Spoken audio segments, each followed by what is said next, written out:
전에 들었던 설교 중에 제목이 되게 인상적인 것이 하나 있었는데요.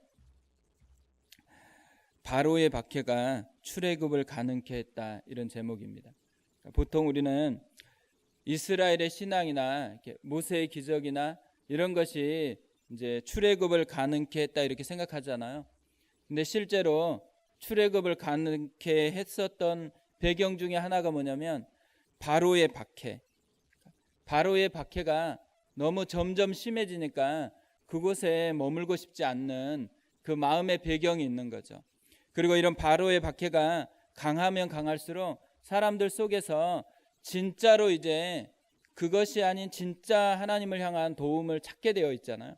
편안할 때는 구하지 않아도 힘들 때는 간절해지는 게 사람인데, 그런 의미를 담아서 바로의 박해가 출애굽을 가능하게 했다라고 그렇게 이야기를 합니다. 한편으로 보면요, 사람들이 좋은 마음의 결정과 어떤 비전 때문에 선택하는 사람이 소수예요. 그 대부분은 뭐냐면 환경이 어쩔 수 없어서 따라가는 사람이 대부분 사람들이거든요. 그러니까 초대교회가 이런 바로의 박해가 출애굽을 가능케 했다는 제목과 되게 어울리는 교회였습니다.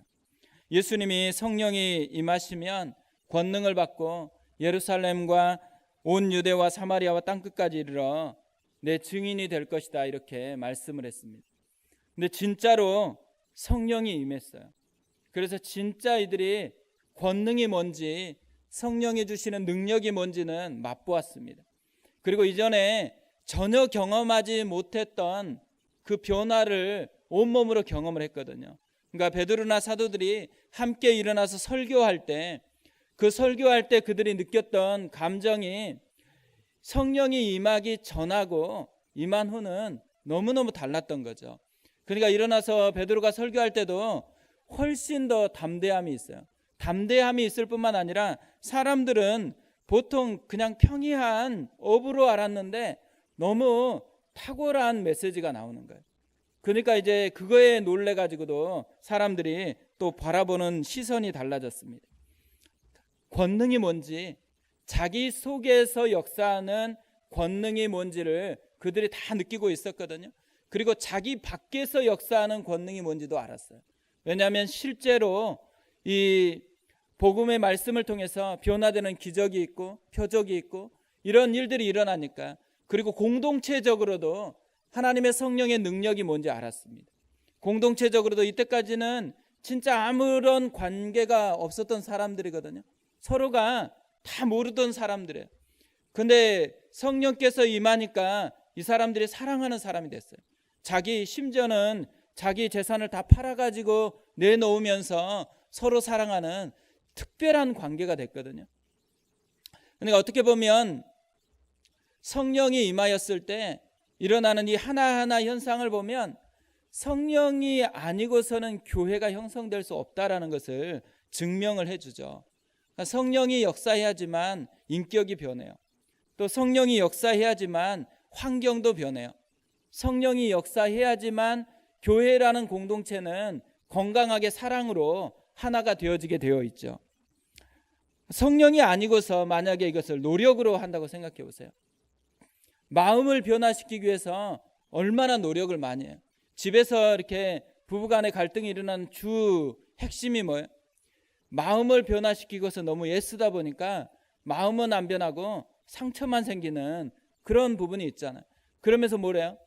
마음을 변화시킬 수 있는 능력이 없다라는 것을 되게 많이 깨닫게 됩니다. 아이들을 이렇게 양육할 때도 말을 하면 들었으면 좋겠는데 부모로서는 이게 진짜 좋은 길이라고 여기면서 얘기해 주는데 아이들은 그거에 관심이 없어요. 그리고 맞다고 동의를 해도 따라올 수 있는 능력이 없어요. 그러니까 어떤 면에서는 우리는 말로서는 뭔가를 다 할 수 있는 것 같은데 실제적으로 뭐는 못 주냐면 능력을 못 줘요. 마음속에 능력을 못 주고 또 관계적으로나 환경이나 이 모든 것들을 만들어내는 능력을 주지는 못하죠. 근데 성령이 임했을 때 그 능력을 진짜로 경험한 거예요. 얼마나 좋겠어요, 그죠? 너무 좋으니까 이 사람들이 했던 게 뭐겠어요? 좋은 그 자리에 머물고 싶었던 거예요.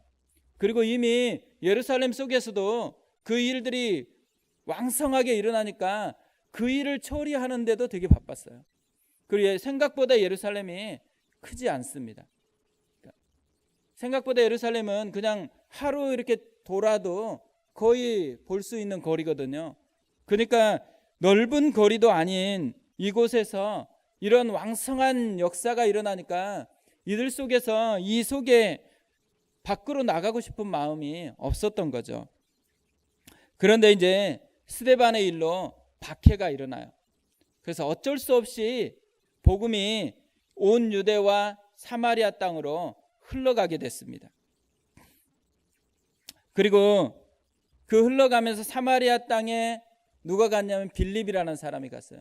빌립이 가서 그곳에서 복음을 전하고 또 기적과 표적이 일어나고 많은 사람들이 치유가 일어나니까 그 성에 큰 기쁨이 있었다.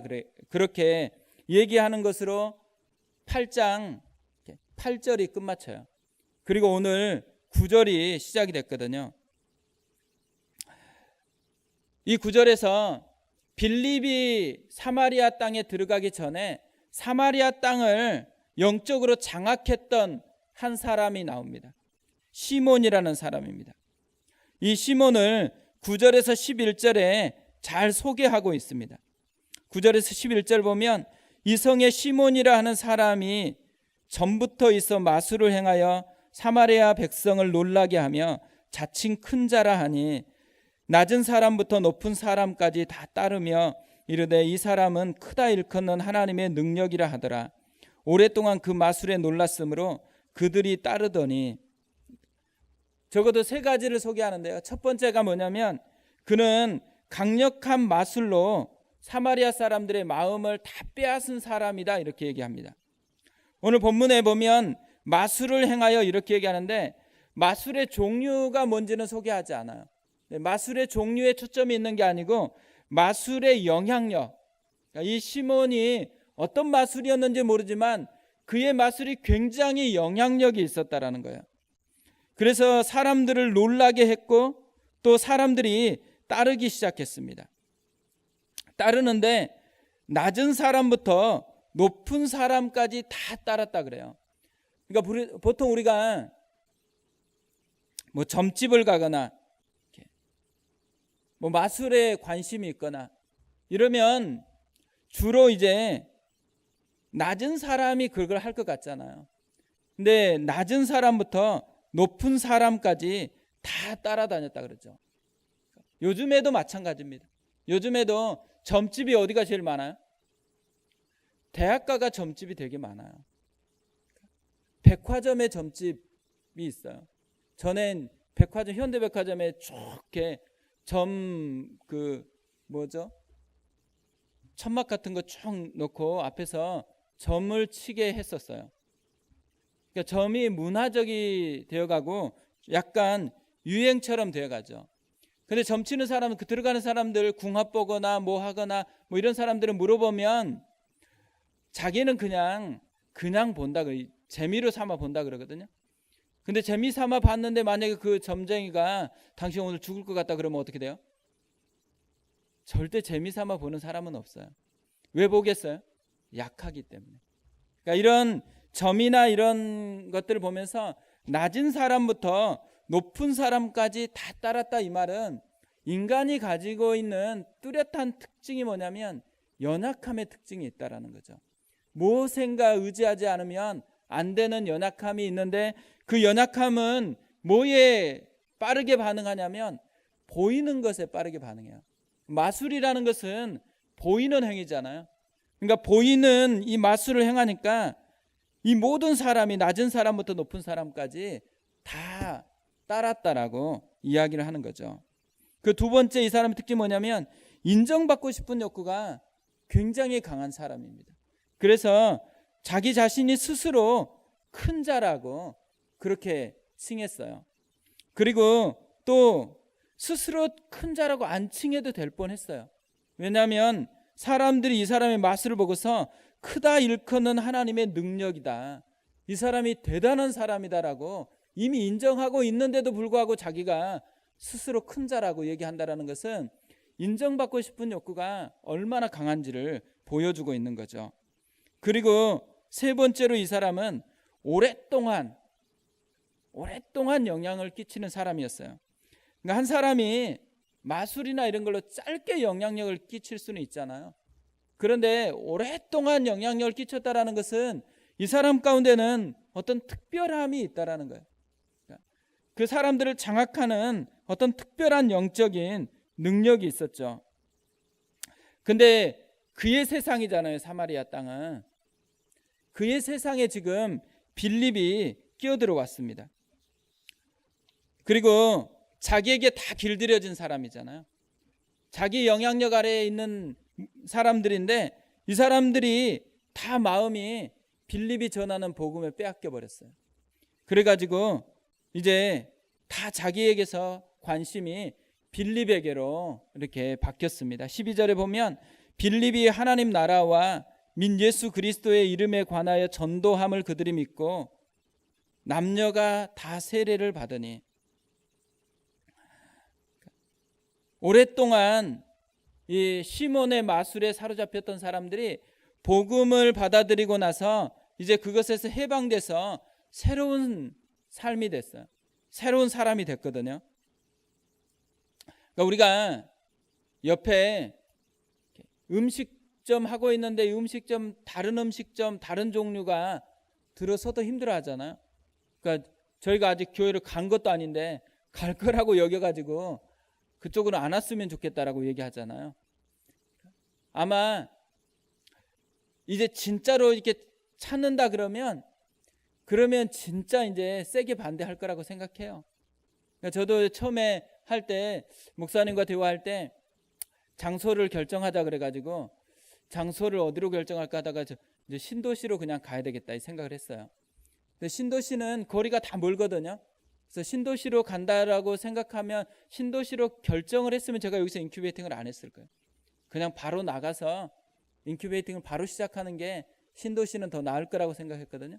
그래서 신도시로 가려고 하는데 첫 번째로 걸리는 게 이제 이렇게 첫 번째 소개했던 정광진 목사가 소개했던 것은 미사지구.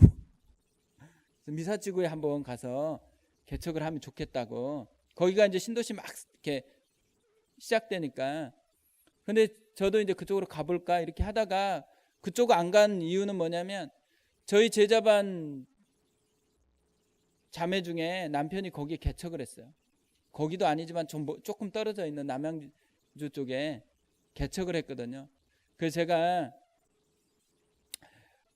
그쪽 방향으로는 절대로 안 간다 그랬어요.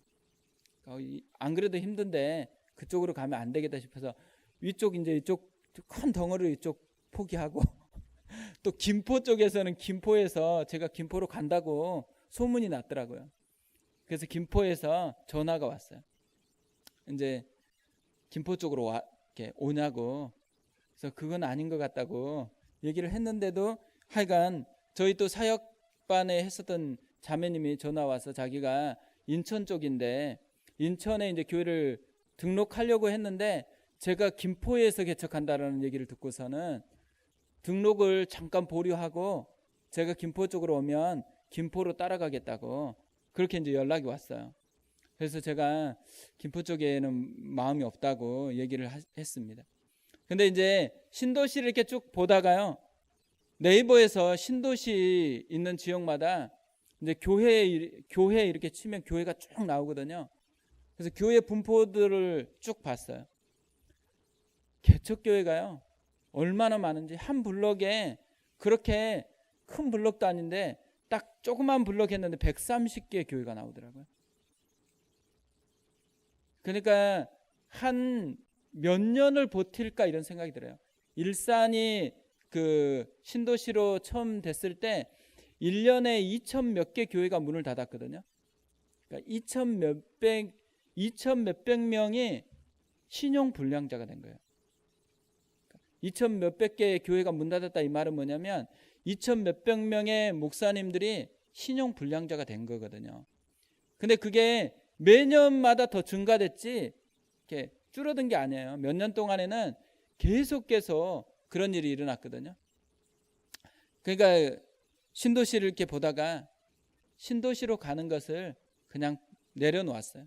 왜냐하면 저는 인큐베이팅을 하는 건데, 인큐베이팅 하는 교회가 신도시에 간다 그러면 신도시는 다 개척할 때 진짜 이제 새로운 마음을 품고서 개척하는 분들이 되게 많거든요. 그러니까 그런 분들에게 너무 피해가 되는 것 같아서 이제 신도시로 가는 것을 내려놓아야 되겠다 하고서 내려놓았는데, 이제 이렇게 뭐 목사님이 여기에서 한번 해보면 어떻겠니, 그렇게 얘기해서 하나님께서 뜻이 있다고 생각해서 그냥 그쪽으로 가야 되겠다 이렇게 결정을 했습니다. 근데 실제로 그러니까 저도 생각을 해봤거든요. 만 제가 개척을 했는데, 개척을 안 했어도 조금 어떤 자리를 잡고 있는데, 근데 조금 멤버드 교회에서 어떤 사람이 온다 그러면 내가 기뻐할까 안 기뻐할까? 안 기뻐할 것 같아요.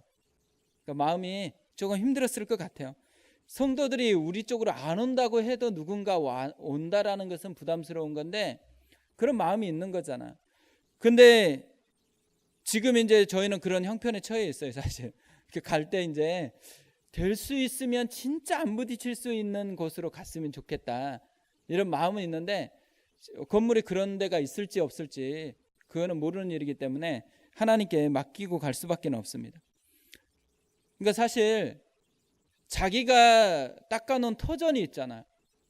명확한 터전이 있고 거기서 자기의 영향력이 다 미치고 있기 때문에 그 영향력으로 살아가고 있다고 생각하고 있는데, 지금 빌립이라는 사람이 와서 자기가 세팅해 놓은 모든 영향력을 한꺼번에 다 무너뜨렸어요. 그러니까 이런 모습을 보면 엄청 기분이 나쁘고, 어떻게 보면 사람을 동원해서라도 반대를 해야 되는데, 시몬이 어떻게 해요? 13절을 보면요, 시몬도 믿고 세례를 받은 후에 전심으로 빌립을 따라다니며, 이렇게 얘기해요. 시몬이 반대하는 게 아니고 자기도 믿고 또 믿을 뿐만 아니라 전심으로 빌립을 따라다녔다라고 얘기합니다. 그러니까 13절까지만 딱 보면요, 시몬이 진짜 예수님께 사로잡혀서 예수님의 제자가 된 것 같아요. 뭐 가끔 그런 거 있잖아요. 무속인이 예수 믿고 막 간증 집회하고 다니는 분들 있잖아요. 마치 그런 사람처럼 시몬이 지금 예수님을 믿고 또 전심으로 따라다녔으니까 다른 사람이 대충 따라다닐 때 진짜 열심히 따라다녔어요. 그러니까 신앙이 진짜 좋다라고 여겼는데, 근데 서서히 자기 문제가 이제 하나씩 드러나는 거예요. 본질적인 게 뭔지가 드러나는데, 베드로와 요한이 사마리아 땅에 복음이 전해졌다는 소식을 듣고 옵니다. 그리고 와서 이제 다시 이들을 위해서 기도하면서 성령을 받기를 기도해요. 그리고 안수할 때 성령이 임하는 사건이 일어납니다. 그때 시몬이 자기 속에 있는 진짜 전심으로 빌립을 따라다녔던 본심이 드러나요. 뭐라고 얘기하죠? 돈을 들여서 자기가 기도하고 안수하기만 하면 똑같이 성령이 임하기를 이제 살려고 그런 거예요. 그러니까 뭘로 취급한 거예요? 기술, 종교 기술이라고 생각한 거예요. 그리고 신앙이 아니고 상품화를 시킨 거죠. 종교 상품화, 이걸 해가지고 나타나는 거예요. 그 모습을 보고서 이제 베드로가 이 시몬의 실체가 뭔지를 이야기를 해줍니다. 첫 번째가 뭐냐면 이 사람의 믿음이 가짜라는 거예요. 20절에 보면 베드로가 이르되 내가 하나님의 선물을 돈 주고 살 줄로 생각하였으니 내 은과 내가 함께 망할지어다. 하나님 앞에서 내 마음이 바르지 못하니 이 도에는 내가 관계도 없고 분깃될 것도 없느니라. 실수로 돈을 주고서 성령이 임하는 기술을 살려고 한 게 아니에요. 실수가 아니고 뭐예요?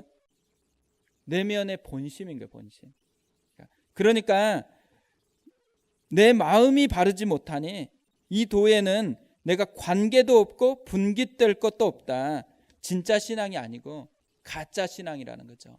예수님을 믿지 않는다라는 거예요. 그러면서도 따라가고 있는, 그러니까 무늬만 신앙인, 그런 존재가 시몬이었습니다. 그리고 더 심각한 것은 이 시몬의 영적인 상태를 23절에는 이렇게 얘기해요. 내가 보니 너는 악독이 가득하며 불의에 매인 바 되었도다. 악독이 가득하고 불의에 매인 바 된 사람. 그러니까 가짜를 넘어서서 사악하기까지 해요. 그러니까 사단의 도구라는 거죠.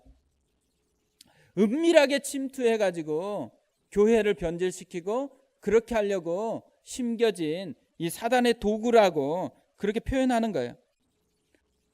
그러니까 어떻게 보면 그냥 처음에 믿을 때, 믿고 세례를 받고 전심으로 빌립을 따를 때까지는 이 사람이 진짜 좋은 신앙이라고 생각했잖아요. 그런데 이제 진짜 본질이, 겉모습은 되게 좋은 신앙 같았는데 내면의 본질은 그렇지 않다는 거예요.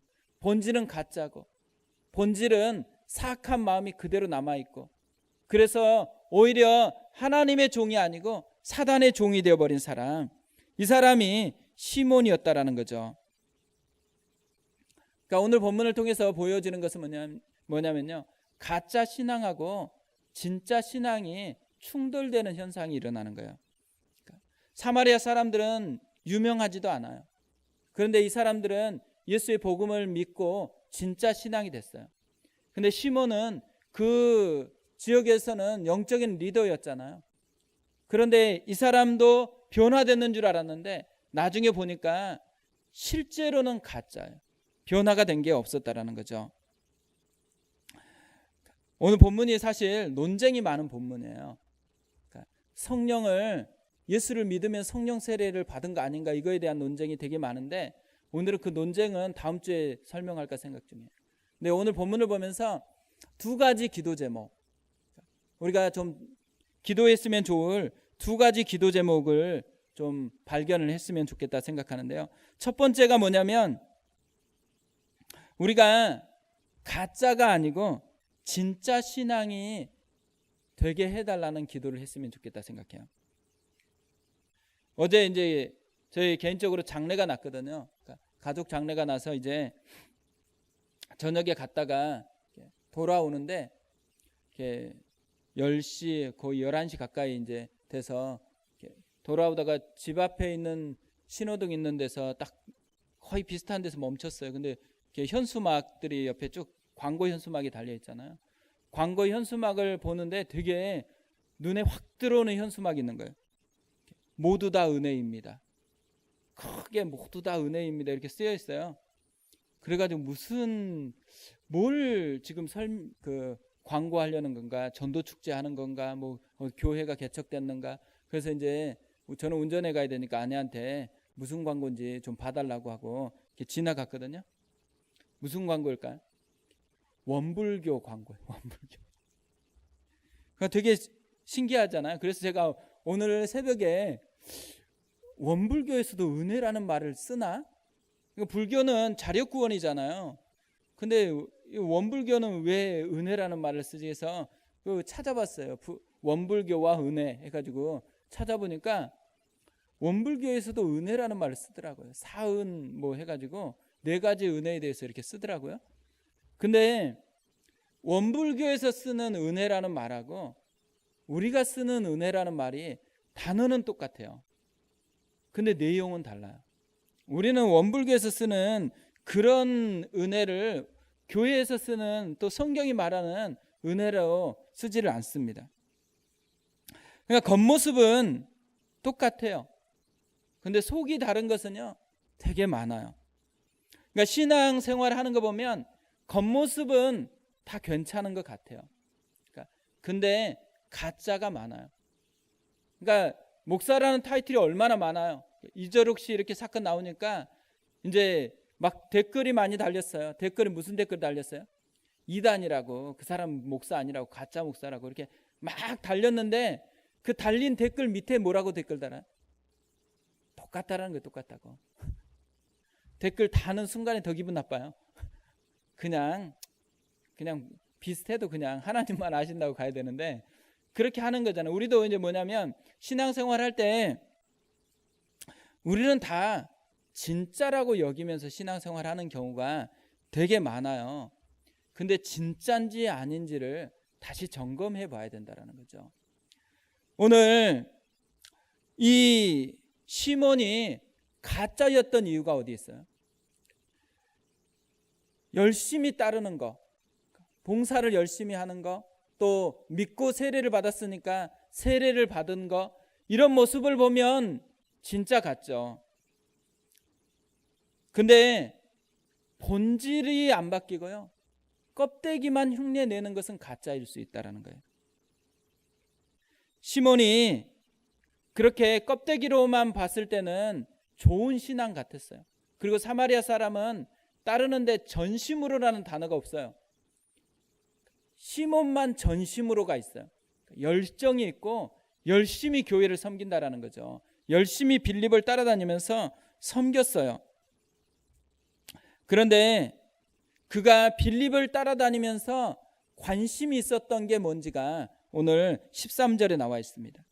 13절에 보면 전심으로 빌립을 따라다니며 그 나타나는 표적과 큰 능력을 보고 놀라니라, 이렇게 돼 있어요. 다른 사람들이 하나님의 나라와 민 예수 그리스도의 이름에 대해서 듣고 그것에 반응해서 믿고 세례를 받아요. 근데 시몬은 어디에 반응했는지가 안 나와 있어요. 믿고 세례를 받은 후에 어디에 관심이 있어요?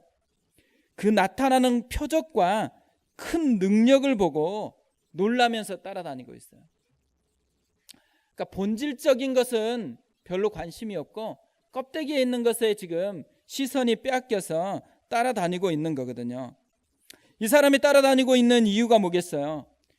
이 사람은 지금 사마리아 사람들이 마음이 빼앗긴 이유가 어디에 있다고 생각해요? 빌립이 일으키는 표적과 기사에 있다고 생각하는 거예요. 빌립이 일으키는 그런 치유하고 귀신을 쫓아내는 것 때문에 사람들이 그것에 빼앗겼다라고 생각해요. 그러니까 자기보다도 조금 더 큰 능력을 가지고 있으니까 이 사람들이 마음이 빼앗겨서 갔으니까 그걸 관찰하고서 자기도 더 큰 능력을 소유하고 그 비결을 배우면 빌립을 뛰어넘고 다시 옛날로 돌아갈 수 있다고 생각한 거잖아요. 근데 실제로 사마리아 사람들이 뭐에 변화된 거예요? 빌립의 표적과 기사에 변화된 게 아니고 하나님 나라와 민 예수 그리스도의 이름의 능력 때문에 변화됐다는 거예요. 복음에 변화됐지 그런 표적과 기사 때문에 변화된 게 아닌데, 그런데 이 시몬은 그것밖에는 안 보여요. 왜냐하면 자기가 마술로서 그거에 길들여져 있기 때문에 그거밖에는 안 보이는 거죠. 그리고 이 시몬이 또 보니까 빌립만 그런 줄 알았는데 이젠 더 큰 능력을 가진 사람이 나타난 거예요. 베드로와 요한이 기도하니까 성령이 임해요. 안수하니까 성령이 임하는 걸 보고 나서는 이젠 빌립을 따라다니는 게 아니에요. 누구를 따라다녀요? 베드로와 요한을 따라다녀요. 그러면서 뭐라고 얘기해요? 돈을 주면서 그것을 사는 거죠. 기술로 여겼어요. 상품으로 여겼어요. 그러니까 이 사람 속에 하나님을 믿는 것, 진짜 신앙인이 뭔지에 대한 그림이 완전히 왜곡되어 있는 거거든요. 그래서 악하다고 얘기를 하는 거죠. 그러니까 어떤 면에서는 넓게 이것을 해석한다고 생각해 보세요. 넓게 해석하면 어떤 모습으로 해석할 수 있냐면, 자기 자신을 기준으로 해서 신앙생활하는 것은 가짜 신앙이라는 거예요. 자기 자신의 유익을 위해서 신앙생활하는 것은 가짜 신앙이라고 볼 수 있는 거죠. 진짜 신앙은 뭐예요? 주님이 기뻐하는 것에 초점을 가지고 신앙생활하는 거예요. 그러니까 실제로 구약에서 우상 숭배와 여호와 신앙을 가르는 잣대가 있어요. 우상 숭배는 뭐예요? 우상 숭배는 우리를 위해서 우상을 만들어라 그래요. 자기를 위하는 거. 그러니까 자기 자신이 기준이 돼서 자기 자신의 필요와 자기 자신의 모든 것을 채워주는 그것을 하는 것을 우상 숭배라고 하고요. 현대인의 표현으로 하면 그걸 종교화한다 그래요.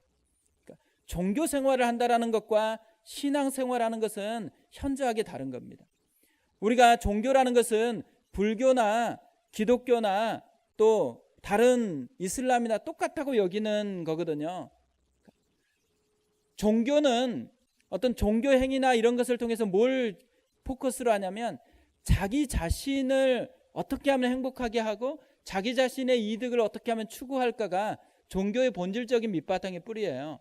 그런데 여호와의 신앙은 뭐예요?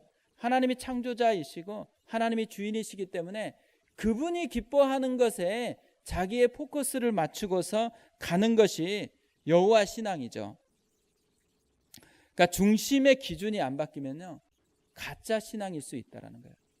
그러니까 현대인들은 보다 우상 숭배에 가까운 그리고 보다 종교화된 신앙생활을 하는 것 같아요. 그래서 교회를 다니는 이유를 물어봤을 때 교회 다니는 이유와 불교 다니는 이유와 천주교 다니는 이유 1위가 똑같아요. 평안을 위해서. 점점 더 예전에는 구원을 위해서가 훨씬 높았어요. 그러니까 교회를 다니는 이유 중에 하나가 영혼 구원을 위해서 천국을 가는 것을 위해서 교회를 다니는 이유가 더 강했는데 점점 시간이 흘러가면서 교회 다니는 분들이 교회 다니는 이유를 뭐라고 얘기하냐면 마음의 평안을 위해서 교회를 다닌다고 얘기를 해요. 그러니까 이제는 하나님이 기준선에서 벗어나서 자기가 기준선이 돼서 살아가는 그런 시대를 살아가고 있는 거죠. 그러니까 예수님께 나왔던 사람들이 다 나온 이유는 필요가 있어서 나옵니다. 병이 있고 힘들고 그래서 나와요. 그런데 예수님께서 이 필요 때문에 이 사람들을 고쳐준 건 아니에요. 필요보다 뭘 봐요? 필요가 심각하냐 아니냐를 본 게 아니고 믿음이 있느냐 없느냐를 봐요. 예수님이 생각하는 믿음은 뭐겠어요?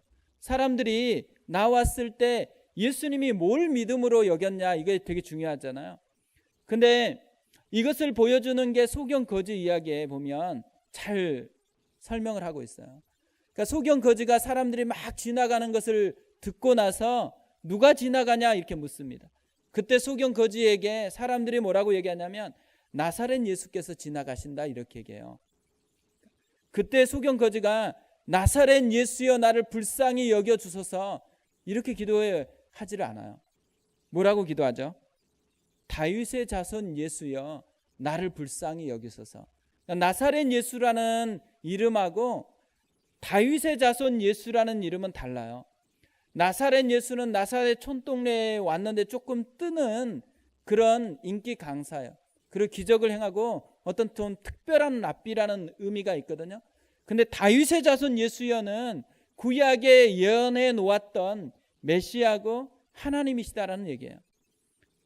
그러니까 이 소경 거지가 나와서 예수님께 구했었던 나오는 그 마음의 태도가 뭐냐면 자기 필요가 지금 소경이기 때문에 고쳐달라는 데 중심점이 있는 게 아니에요. 예수님이 진짜 하나님이시다는 데 중점이 있어요. 이 믿음의 전환, 이 믿음이 우리 가운데서 소경 거지처럼 전환이 안 되면 끊임없이 우리는 똑같이 그냥 나사렛 예수가 조금 떠서 자기에게 눈만 고쳐주고 나하고 상관없이 그냥 흘러가는 사람이 될 거예요. 그런데 놀랍게도요, 소경 거지는 고쳐줬잖아요. 고쳐주고 나서 뭐예요? 이 사람은 예수를 따르느니라고 끝마쳐요. 예수의 제자가 됐다라는 거죠. 그러니까 믿음으로 반응하는 그것을 통해서 진짜 신앙이 되고 진짜 제자로서 삶이 이 소경 거지 안에 있었다라는 거죠. 그러니까 종교화가 된다라는 것은 자기 중심성 또 자기의 이득을 추구하는 것이라면 신앙은 예수님과의 관계를 추구하는 거예요. 그리고 그분에게 인생을 걸고 그분이 하나님이시기 때문에 그분이 뜻하시는 것이다라고 여겨지면 자기 인생을 변화시켜서 그분에게 초점을 맞추겠다라는 거거든요. 그것이 진짜 신앙이고 그렇지 않은 자기에게 예수님을 맞춰서 자기의 상품화를 시키려고 하는 것은 다 가짜 신앙이라는 거예요. 그러니까 우리가 점검을 해봐야 되는 거죠. 우리가 믿음의 길을 걸을 때 가짜의 길로 진짜처럼 가고 있는 건지 진짜로 진짜의 길을 걷고 있는지 이것을 점검해 보는 것이 오늘 이 시몬을 통해서 우리가 살펴봐야 되는 그런 지점이라고 생각을 합니다. 그리고 어떻게 보면 교회는 껍데기를 다루는 곳이 되면 안 된다 생각해요. 그러니까 저희가 이제 많은 사람을 만나고 또 등록 신방을 하고 그렇게 쭉 해서 보면서 제일 안타까운 것 중에 하나가 뭐냐면 이분이 왜 이런 독특한 신앙생활을 하게 됐을까? 진짜 열정이 있고 다 그런데 진짜 가짜 같아요. 진짜로 가짜 같아요. 근데 가짜라고 얘기를 못 하겠어요. 근데 이분이 가짜인 이유가 어디에 있어요? 이분이 가짜인 이유는요, 이분에게 달려있는 게 아니었어요. 이분이 가짜인 이유는 단 하나, 그가 섬겼던 교회가 이분을 진리로 가르치지 않는 거예요. 그냥 부려먹은 거죠. 그러니까 봉사하는 거, 또 뭐 하는 거 이런 걸로 열심히 부려먹었죠. 그 부려먹은 결과가 뭐냐면 이분이 가짜 신앙이 되도록 방치한 거거든요. 근데 이런 분이 진짜 많아요, 사실. 어떻게 보면 교회라는 게 진리의 기둥과 터라 그래요. 그러면 교회에 제일 중요한 게 뭐겠어요? 진리로 서게 하느냐 아니냐가 제일 중요한 건데 진리의 토대를 두지 않고서 열심이나 어떤 봉사나 그러니까 교회가 부흥하도록 막 도구로 사용하는 거예요. 교회가 부흥한다 그러면 누가 좋겠어요? 제가 생각해 봤거든요. 교회가 부흥하면 좋을 사람 나밖에 없더라고요. 나밖에. 사람이 숫자가 많아지면 내가 누릴 혜택이 많아지는 거겠다. 근데 또 생각해 보니까 그것도 아니에요. 이찬수 목사님 보니까 많아지면 그것도 피곤하구나. 나도 피곤하구나. 그러니까 많아지면 좋을 사람은 아무도 없는 것 같아요. 근데 누구만 좋아하냐? 정치를 좋아하는 사람만 좋아해요. 그러니까 껍데기를 좋아하는 사람은요, 규모가 커지는 것에 관심이 있어요. 근데 껍데기가 아니고 진짜 본질이 다루어지기를 원하면 그런 숫자나 이런 건 별로 중요한 게 아니에요. 그러니까 진짜 영혼을 다룰 수 있는가? 그리고 이 영혼을 다루는 무기가 뭐였어요? 빌립이 사마리아를 변화시켰던 것은 하나님 나라와 예수의 이름이었어요. 복음. 복음이 진짜 사람에게 영향력을 끼칠 수 있느냐? 그러니까 말씀이 진짜 사람의 심령 속에 영향력을 끼칠 수 있느냐, 그렇지 않느냐? 그러니까 말씀에 의해서 자기의 삶이 변화가 되고 있다라고, 말씀에 자기의 인생을 걸고 있다라고 점점점 말씀 앞에 나가느냐, 아니면 말씀은 없고 점점 다른 종교 행위로 열심으로 그렇게 인정받으려고 하느냐는 진짜 중요한 문제라는 거죠. 그러니까 우리 교회가 그런 길은 안 갔으면 좋겠다 생각합니다. 진짜 영혼을 대하는 교회, 그리고 말씀이 사람의 심령에 영향력을 끼칠 수 있는 교회. 그래서 사람들이 나중에 한 10년 지나고 20년 지나면 점점점 종교적인 껍데기에 관심을 가지느냐 아니면 본질에 관심을 가지느냐가 그 교회가 가짜 교회냐 진짜 교회냐 이걸 결정한다고 생각하거든요. 그러니까 우리가 가짜 교회는 안 됐으면 좋겠다 생각합니다. 그러니까 가짜 교회 되려면 이렇게 고생할 필요 없는 것 같아요. 그냥 되는 수단이 사실 많아요. 사람을 모으고 사람에게 어떤 효과를 발휘하고 이런 수단은 되게 많고요. 이런 수단에 대한 것은 되게 책들이 또 많아요. 그래서 그걸 보고 그런 방법들을 찾아가면 또 그런 결과를 낳는 것 같아요. 그러나 그거에 포커스가 있는 것이 아니죠. 그렇게 많은 것들이 있어도 진짜 영혼에 대한 변화가 없다면, 본질의 변화가 없다면 그건 가짜라는 거예요. 시몬은 그렇게 좋은 현장에 있어요. 빌립을 통해서 복음이 증거되는 현장에 있고 지금 베드로와 요한을 통해서 성령의 역사는 그 현장에 있거든요. 그런데 그 좋은 현장에서 지금 이 사람은 껍데기 붙들고 가짜를 붙들고서 지금 가고 있는 것이 심각한 거예요. 그러니까 세상에서 놀면서 가짜인 경우는 괜찮아요. 뭐 교회도 안 다니고 막 그러면서 가짜인 경우는 괜찮아요. 근데 교회도 열심히 다녀요. 봉사도 열심히 해요. 그런데 가짜예요. 그럼 되게 심각한 거잖아요. 그러니까 어떻게 보면 목사까지 됐는데 가짜 목사가 얼마나 많아요. 가짜가 되면 안 된다라는 거. 이게 오늘 시몬을 통해서 우리가 점검하고 기도해야 되는 첫 번째 거라고 생각해요. 두 번째는 뭐냐면 이 가짜를 드러내게 하는 사람이 되게 해달라는 거예요. 그러니까 시몬이 가짜인 게요, 처음부터 드러난 게 아니에요. 빌립을 따라다닐 때까지만 해도 진짜라고 여겼어요. 또 사람들이 봤을 때는 진짜 같았죠. 근데 언제 가짜인 게 드러나요?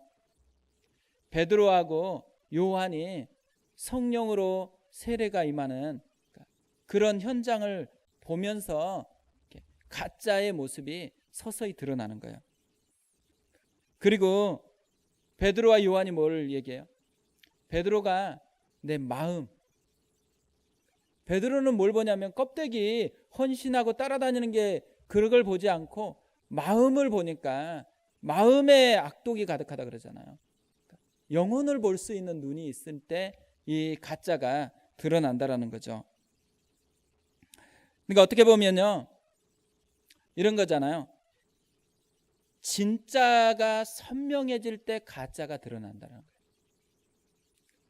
이 베드로와 요한이 자신이 진짜인 것을 선명하게 드러내니까 가짜의 모습이 서서히 드러나기 시작했다라는 거죠. 영적인 대비 현상이 있어야 됩니다. 현대 교회가 두리뭉실하게 이렇게 진행이 되잖아요. 그러니까 오늘 이렇게 설교 준비하다가 이렇게 이 교황과 한 아이가 이렇게 대화하는 게 또 신문에 이렇게 났더라고요. 근데 이 아이가 울면서 자기 아버지는 너무 착한 분이었고 자기에게 자기들을 전부 다 또 신앙으로 이렇게 키우도록 세례를 받게 하고 그렇게 했대요. 그런데 자기 아버지는 신앙 고백도 없고 믿지 않는 채로 죽었어요. 그러니까 이제 이 꼬마가 슬퍼가지고 교황에게 질문한 거예요. 이런 저희 아버지인데 천국에 갈 수 있는지 없는지를 질문했어요. 교황이 어떻게 대답했을 것 같아요?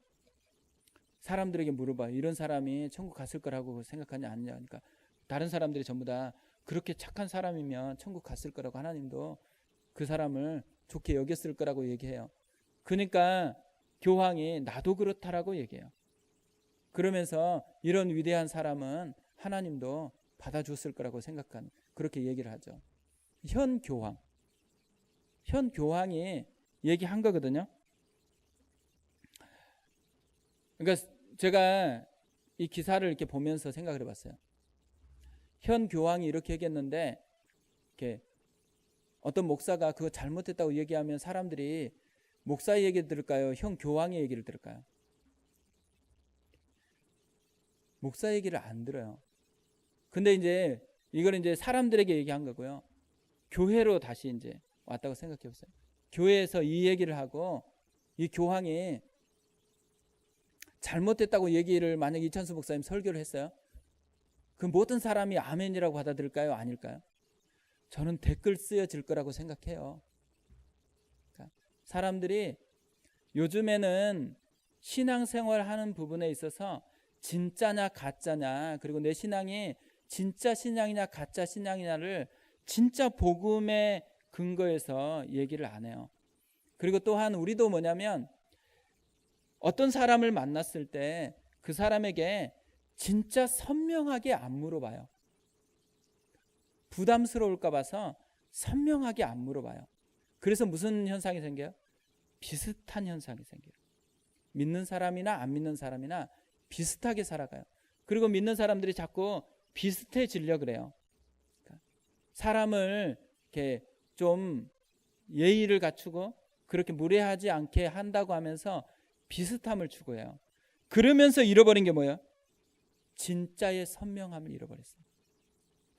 진짜 복음이 있고 진짜 가슴이 뜨거운 사람은 반드시 영적인 대비 현상을 일으킬 수밖에 없어요. 그러니까 어떻게 보면 베드로와 요한이 지금 이 시몬과 대면하면서 이 시몬은 물론 안수를 주어서 성령이 임하는 사건을 보면서도 이렇게 대비 현상이 느껴졌지만 베드로와 요한의 존재 자체가 대비 현상을 일으키고 있는 것을 느낀 거예요. 어떤 면에서는 우리가 가야 될 길이 뭘까 이렇게 생각해 보면요, 이런 대비 현상을 일으킬 수 있는 사람이 되는 거예요. 내 안에 예수가 살아있다는 것은 뭘 의미할까라고 생각해 보면 예수가 살아있으면 예수의 살아있는 것이 영향력을 미쳐서 대비 현상을 일으키는 거라고 생각해요. 그러니까 어떤 면에서는 교회가 이렇게 개척되고 나서 좋은 점이 뭐냐면 개척교회는 선명해요. 그러니까 숨을 수가 없어. 다 사람들 속에서. 그러니까 많은 교회는 그 사람에게 숨겨져 있는 것이 있는데 개척교회는 숨겨질 수가 없잖아요. 형편들, 또 내면들, 관계들. 그리고 또 우리가 개척교회가 아닌데 분당 우리 교회 있을 때는 사람이 이렇게 쏙 나가도요, 표정이 어떤지 뭐 그게 별로 관심 없어요, 사실. 그냥 저분이 조금 어둡다, 좀 밝다, 인사할 때 이 정도잖아요. 근데 개척교회에서는 뭐예요? 나가면서 물론 이제 우리 교회 성도가 아닌 경우는 똑같이 비슷할 수 있는데, 아니면 어떻게 얼굴이 조금 이렇게 어둡다 그러면 뭐예요? 무슨 일이 있었나? 뭐 힘든 일이 있었나? 생각이 계속 되잖아요. 그러니까 그 사람에 대한 관심들이 일어나기 때문에 사실은 개척교회나 이런 교회에서는 그게 이제 부담스러울 수가 있는 거예요. 그러니까 선명함이 드러나면 드러날수록 이제 부담스러울 수 있는 환경은 되거든요. 그런데 뭐냐면 이 선명함이 어느 방향으로 갈 것인가에 대한 부분인 것 같아요. 선명함이 다른 이 가짜를 드러내고 진짜를 다시 온전하게 세우는 방향으로 가느냐, 그렇지 않고 오히려 부담만 주는 종교적인 그 접근들, 무례함들 이런 것만 남는다 그러면 선명함이 오히려 더 나쁜 결과를 초래하겠죠. 오늘 이 베드로와 요한을 보면서요, 빌립과 차이가 있잖아요. 빌립은 전적으로 따라다녀도 지금 이 사람이 가짜인지 아닌지가 드러나지 않았어요. 그런데 베드로와 요한이 나타나니까 드러났습니다. 빌립과 그리고 베드로와 요한의 차이를 성경은 뭐라고 얘기하냐면, 이전에는 성령이 임한 것이 없는데 베드로와 요한 속에서 성령의 사역이 일어나는 것을 봤어요. 차이를 뭘로 만들어냈냐면 성령의 임재, 성령의 역사하심. 그러니까 교회에서 무엇으로 차이를 만들까는 되게 중요하잖아요. 근데 교회에서 뭘로 차이를 만들어내야 되냐면 성령의 충만함. 그러니까 성령이 나를 사로잡은 것이 다른 사람과 나의 유일한 차이가 돼야 돼요. 내 속에 살아계시는 성령의 역사 때문에 다른 사람들이 봤을 때 뭔가 다르다라고 느끼는 것, 그것이 이 사도행전 8장이 우리에게 던져주는 메시지라고 생각을 합니다. 이렇게 성령 충만한 사람들이 느끼는 똑같은 부분이 뭐냐면요, 성령 충만하면 가지는 아주 심플한 게 그건 같아요. 어제의 은혜로 살지 않고요, 오늘의 은혜로 오늘을 살아가는 거예요. 성령님이 어제 성령 충만했어도 오늘 성령 충만한 게 아니에요. 성령 충만은 매 순간 오늘 성령으로 살아가야 되는 거죠. 오늘 나에게 주시는 은혜가 나를 이끌어가면 사람들이 대비 현상을 느껴요. 근데 어제의 성령 충만함으로 오늘 얘기하면 뭐예요? 대비 현상이 안 느껴져요. 그것이 우리가 구해야 되는 기도 중에 하나죠. 오늘 나를 성령으로 충만하게 해달라고, 오늘 내게 오늘의 은혜를 베풀어 달라고, 그런 은혜가 있어야 되는 거죠. 그러니까 사실 우리 교회가 그런 교회가 됐으면 좋겠어요. 어제의 교회가 아니고, 어제의 은혜로 끌고 가는 교회가 아니고 오늘의 은혜, 어제 성령이 아니고 오늘 나와 동행하고 싶어서 지금 함께하는 그 성령과 더불어가는 그런 교회가 되어지는 거, 그게 우리 교회가 꿈꾸고 기도해야 되는 기도 제목이라고 생각을 합니다. 그래야지 아이들도 오늘의 성령을 경험하고 오늘의 신앙을 경험하고 오늘 주님의 은혜를 맛보고서 살아간다고 생각을 합니다. 이 두 가지, 그게 우리 개인의 기도 제목이 됐으면 좋겠어요. 첫 번째, 자기 점검을 해서 내가 진짜인지 가짜인지 진짜 신앙으로 다시 회복하는 것. 진짜 신앙이라는 건 단순하잖아요. 껍데기가 아니고 진짜 본질. 그걸 다시 붙들고 나아가는 거. 내 기준이 아니고 하나님이 원하시는 그 기준, 그 진리 앞에서 그 복음 앞에 나를 복종하고 드려지는 게 진짜 신앙이에요. 그리고 두 번째, 가짜를 드러낼 수 있는 뜨거움이 있는가. 나에게 가짜를 드러내는 선명함이 있는 신앙이 되게 하는 것. 또 우리 교회도 그렇죠. 가짜를 드러내게 하는 영적 대비 현상을 일으킬 수 있는 선명함이 있는 교회가 되는 것. 예배든 뭐든지 간에 그 속에 오늘의 성령이 거하는 것, 오늘 역사하시는 하나님의 은혜가 있는 것, 그것을 우리가 구하고 또 그것이 우리가 누려야 되는 진짜 중요한 은혜라고 생각을 합니다. 그래서 오늘 우리 같이 한번 이걸 가지고 기도했으면 좋겠는데요.